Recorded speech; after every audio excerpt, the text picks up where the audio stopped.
오늘은 우리가 누가복음 89번째 시간으로 맡은 자라는 제목으로 같이 말씀을 나누도록 하겠습니다. 예수님께서 무슨 권위로 이런 일을 하시느냐고 이 종교 지도자들의 질문에 예수님께서도 대받아서 질문을 하시면서 세례 요한의 세례가 하늘로부터냐 사람으로부터냐 하고 질문을 하셨습니다. 세례 요한의 권위가 하늘로부터 난 것인지 아니면 땅으로부터 사람으로부터 난 것인지 대답하라 할 때 그들이 어떻게 대답을 하질 못해요. 진퇴양난이 되지요. 하늘로부터라면 왜 믿지 않았느냐 그럴 것이고 사람으로부터라 하면 사람들이 세례 요한을 하나님의 선지자로 여겼으므로 돌 맞아 죽을까 봐 두려웠고 그래서 이러지도 저러지도 못하고 모른다 하니까 예수님께서 나도 그러면 대답지 않겠다 라고 말씀하세요. 세례 요한의 세례가 하늘로부터인 것처럼 나 또한 하나님의 권위를 받아 이 일을 하고 있다라고 말씀하고 계시는 그런 뉘앙스였던 겁니다. 포도원 비유로 그리고 예수님께서 이제 이어서 말씀을 하십니다. 예수님은 비유로 계속해서 말씀하세요. 이렇게 시원하게 무엇인가 확답하지 않으시고 비유로 말씀하시면서 항상 하시는 말씀이 귀 있는 자는 들을지어다 라고 말씀하세요. 비유라고 하는 것은 무엇인가를 이야기하기 위해서 그것과 비슷한 상황을 설명하는 거죠. 오늘 본문의 말씀은 마가복음 12장의 평행구절로 나옵니다. 오늘 본문 9절에 보면 포도원을 만들고 농부들에게 새로 주고 타국에 오래 가 있었다 그랬는데 이 포도원을 만들었다 이렇게 그냥 간략하게 이야기하고 있는데 마가복음 12장에 보면 산울로 두르고 즙을 짠 구유를 자리에 파고 망대를 짓고 농부들에게 새로 주고 그렇게 표현했어요. 그러니까 좀 더 구체적으로 이 포도원의 울타리도 만들어주고 포도원에 필요한 모든 것들도 제반의 모든 것들을 다 만들었다는 거예요. 그러니까 포도원의 모든 필요한 것들은 다 주인이 만들었습니다. 이 사람들은 주인이 다 만들어 놓은 것을 그냥 위임받아서 포도원을 잘 가꾸기만 하면 되는 거예요. 거기에 뭐 다른 일 할 거 없고 포도원을 가꾸기만 하면 되는 겁니다. 우리가 잘 알다시피 여기 1절에 나오는 이 한 사람은 하나님입니다. 이 9절에 나오는 이 사람은 하나님이라는 것을 우리는 잘 알아요. 하나님께서 이 이스라엘의 포도원은 이스라엘이고 농부들은 당시 종교 지도자들이죠. 그들에게 그걸 맡겨놨는데 그들이 이 포도원을 잘 관리를 하지 않는 거예요.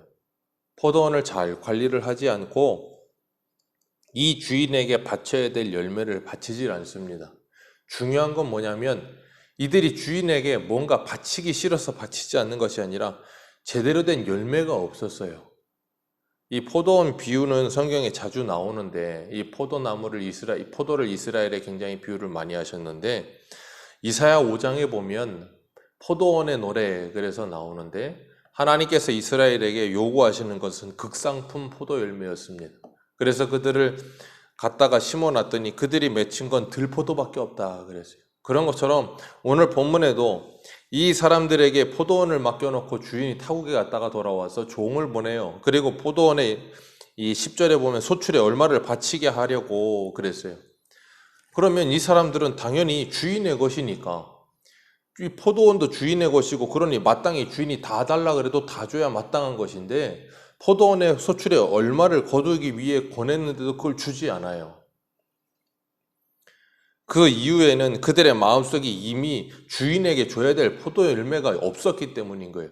분명히 포도 열매가 있었을 수도 있죠. 그런데 그 포도 열매는 어떤 포도 열매냐면 극상품 포도 열매가 아니고 들포도인 거예요. 그러니 그거 많이 맺어봐야 아무 소용이 없죠. 때가 이르렀다 그랬어요. 그래서 주인이 포도 열매를 걷기 위해서 종을 보냈는데 때립니다. 그리고 11절에는 능욕을 합니다. 그리고 12절에는 세 번째 종에게는 상하게 하고 내쫓았다 그랬는데 마가복음에는 상하게 한 게 아니고 많은 종을 때리고 그리고 그들을 죽였다라고까지 이야기를 해요. 그렇게 이 주인이 종들을 계속해서 3번이나 연속해서 보냈음에도 불구하고 그들은 그 종을 굉장히 천대하고 업신여기지요. 그 종을 업신여겼다는 것은 다 바꿔 말하면 그 종을 보낸 주인을 그렇게 업신여겼다는 말과 동일해요. 구약 성경의 예레미야 7장 25절 26절에 보면 하나님께서 이렇게 이스라엘 백성들에게 말씀하세요.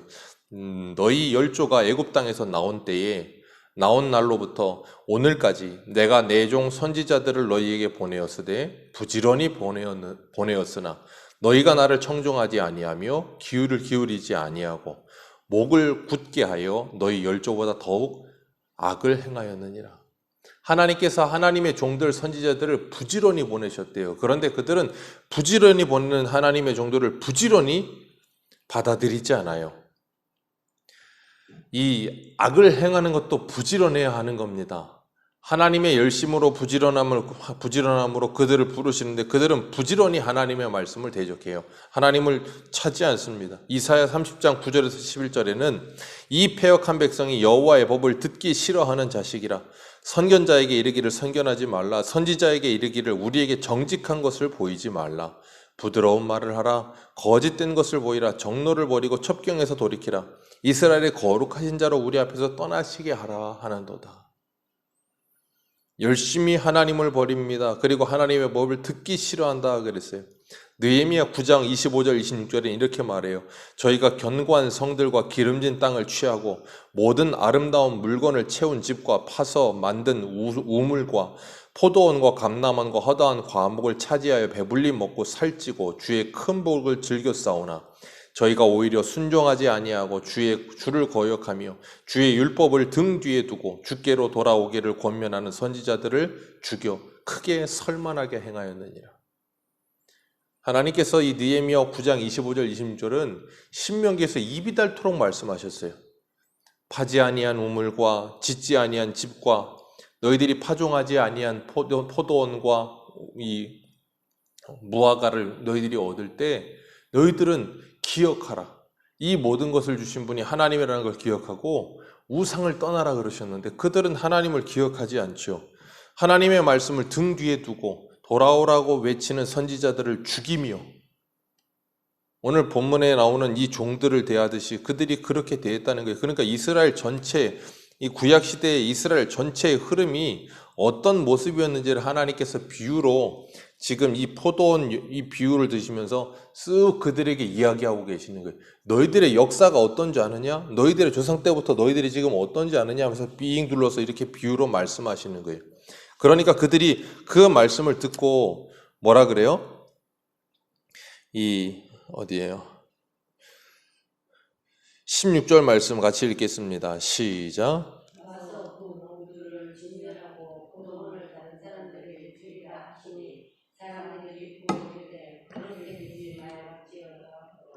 네, 그들도 귀는 있죠. 그래서 들어보니까 야 이거 우리들 얘기구나 하는 거 금방 깨닫습니다. 그러니까 그렇게 되지 말지어다라고 이야기하는 거예요. 말은 그러면서 그러면 안 된다고 그렇게 말을 하면서 회개하는 사람은 없어요. 하나님의 말씀이 그들에게 들려지질 않는 겁니다. 하나님의 말씀이 찾아오는데도 그들은 그 말씀을 하나님의 말씀으로 듣지 않으며 등 돌리고 그 말씀을 깨트리는 거예요. 오늘날 하나님의 말씀이 선포될 때마다 두 부류의 사람밖에 없다고 사도행전을 할 때도 말씀을 드렸어요. 말씀을 받는 자와 그리고 대적하는 자. 데살로니가 교회의 성도들처럼 사도 바울의 말을 하나님의 말씀으로 듣는 자들이 있어요. 그러나 그렇지 않은 자들은 사람의 말로 듣다가 끝나는 겁니다. 하나님께서는 우리 개인에게도 분명히 이런 포도원을 맡기시는 거예요. 그래서 우리 마음이 우리의 포도원이고 우리의 마음뿐 아니라 우리의 가정 그리고 우리의 교회, 우리 자녀들, 우리 직장 아니면 더 크게 이 나라 하나님이 맡기신 포도원이에요. 주님께서 우리에게 잘 관리하라고 하시는 거예요. 우리는 관리자지 포도원의 주인이 아닙니다. 그런데 우리는 관리하다 보면 나도 모르게 종이 아니고 주인 줄 알아요. 청직이어야 되는데 자꾸 주인 행세를 하려고 들어요. 그래서 문제가 되는 거예요. 이 종들이 종이라는 거 알고 종이죠. 종이라는 거 알고가 아니고 종인데 종이라는 신분을 망각하지 않았어야 되는데 그 신분을 망각하는 거예요. 넘지 말아야 될 선을 자꾸 넘는 겁니다. 오늘도 마찬가지예요. 교회와 성도들이 종이라는 걸 알아야 돼요. 주인이 아니거든요. 그걸 망각하는 순간 우리는 우리가 있어야 될 자리를 이탈하게 되는 겁니다. 우리가 맺어야 될 열매를 맺지 않고 쓸데없는 들포도만을 맺게 되는 겁니다.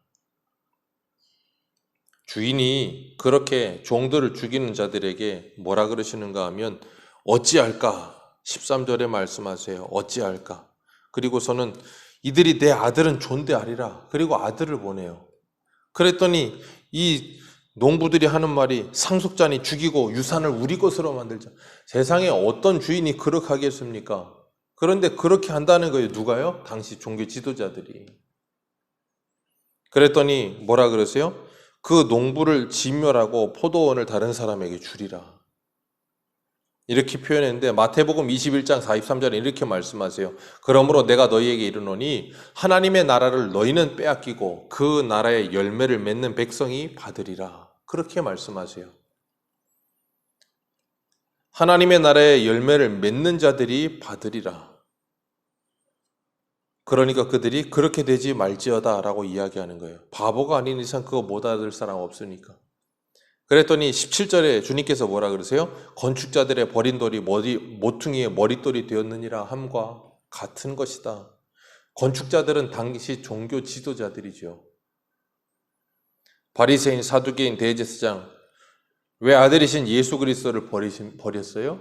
왜 예수 그리스도를 죽이려고 들어요? 이유는 하나죠.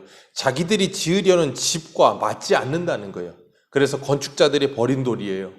그런데 그것이 이 모퉁이의 머릿돌이 됐다 그랬어요. 어디서는 머릿돌이 되는데 어디서는 뭐예요? 버린 돌이 되는 거예요. 왜? 자기들이 원하는 집을 지을 수 없게끔 만드는 돌이라고 생각하니까. 우리들에게 예수 그리스도는 머릿돌입니까? 아니면 버린 돌입니까? 그 말씀은 우리에게 버린 돌입니까? 아니면 머릿돌입니까? 이런 말씀을 듣고 우리가 뭐 해야 되는가 하면 내 자신이 어떤 존재인지에 대한 분명한 이 자각이 있어야 돼요. 우리는 주인이 아닙니다. 나 자신에게 있어서도 내 것이 아니라 하나님의 것을 우리는 잠시 받아서 청지기로 사용하고 있는 것 뿐입니다.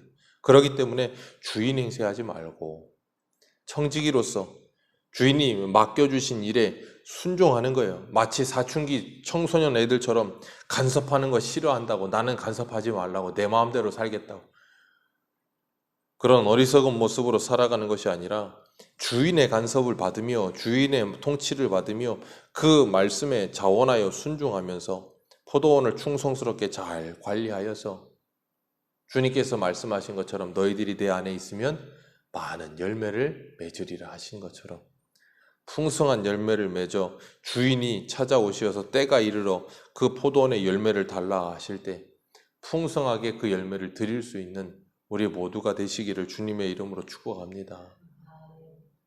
기도하겠습니다.